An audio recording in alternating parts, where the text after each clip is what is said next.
অযথা মানুষের সঙ্গে তর্ক করে নিজের শক্তি খরচ করিও না, কারণ যার মানসিকতা যত নিচু তার চোখে পাহাড়টাও ঠিক ততটাই নিচু মনে হয়।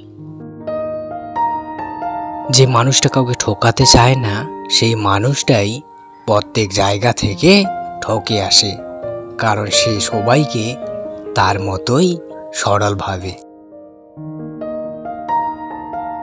এই দুনিয়ায় ভালো মানুষের থেকে যারা ভালো মানুষ সাজার অভিনয় করে তাদের মূল্য অনেক বেশি। জীবনে চলার পথে কখনো মনোবল হারিয়ে ফেলো না। মনোবল মানুষকে মৃত্যুর পথ থেকেও ফিরিয়ে আনতে পারে।